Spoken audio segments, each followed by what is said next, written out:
आपके जीवन का पर्पस क्या है? There are two sides that I want to cover, एक साइंटिफिक और एक spiritual. Disclaimer: the thoughts you are going to hear are solely what I think, and they are not the universal truth. You're free to have your own opinion. Thanks.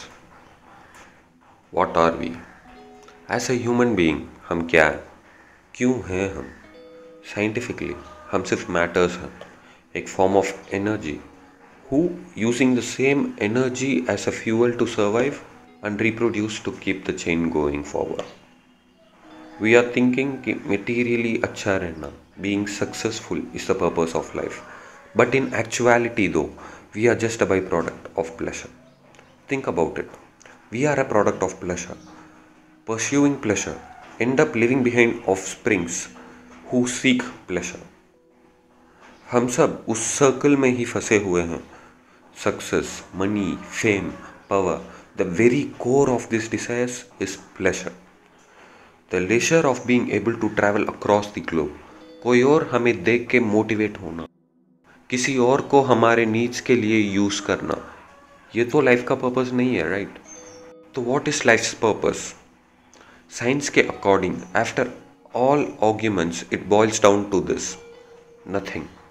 There is no great meaning और higher purpose for life. Spirituality के argument को देखते हैं. तत्वमसि, तौ art that. हम अपने आप को शरीर के रूप से पहचानते हैं. वेदांता से आप शरीर नहीं हो, आत्मा हो. आत्मा को ना प्लेजर चाहिए, ना वैलिडेशन चाहिए, ना आपका शरीर चाहिए. ओके, लेट्स जस्ट एक्सेप्ट कि इट इंडीड इज ट्रू. आपके आत्मा का कोई तो पर्पस होगा एग्जिस्ट करने का. It is, by the way, by being born again and again over n number of times in this world, you work to clear your past karmas and experience God and be one with Him. तो एक God कौन है या godliness क्या है, इसके बारे में किसी और एपिसोड में देखते हैं. For the time being, let's just stick to the purpose of life. इस लाइफ में आत्मा का पर्पस क्या है? स्वामी विवेकानंद ने कहा था, service to man is service to God. And if reaching God is our ultimate goal in life, तो service to humanity is our ultimate purpose of life. मुझे नहीं पता कि ये सही है या गलत है, but if we have the ability to help someone, आप स्पिरिचुअल हो या एथिस्ट हो या रिलीजियस, वी मस्ट हेल्प.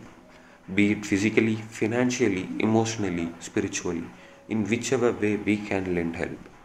सिर्फ इंसान को ही नहीं, to all living beings alike. क्योंकि लाइफ में कितना भी कीमत कमा लो, इज्जत कमा लो, सक्सेसफुल रह लो, आपको आखिर में मरना ही है, और आपके साथ आप कुछ नहीं ले जाने वाले हो, नथिंग. रविंद्रनाथ टैगोर की इस एक कोट के साथ आज की बात को ख़त्म करता हूँ. I slept and thought life was Joy. I अवोक and saw that life was service. I acted and behold life was Joy. Think wisely. Thank you for listening to this episode of Third Attempt. Subscribe for more spiritual and intellectual conversations. I'm your host Envy, signing off. Bye.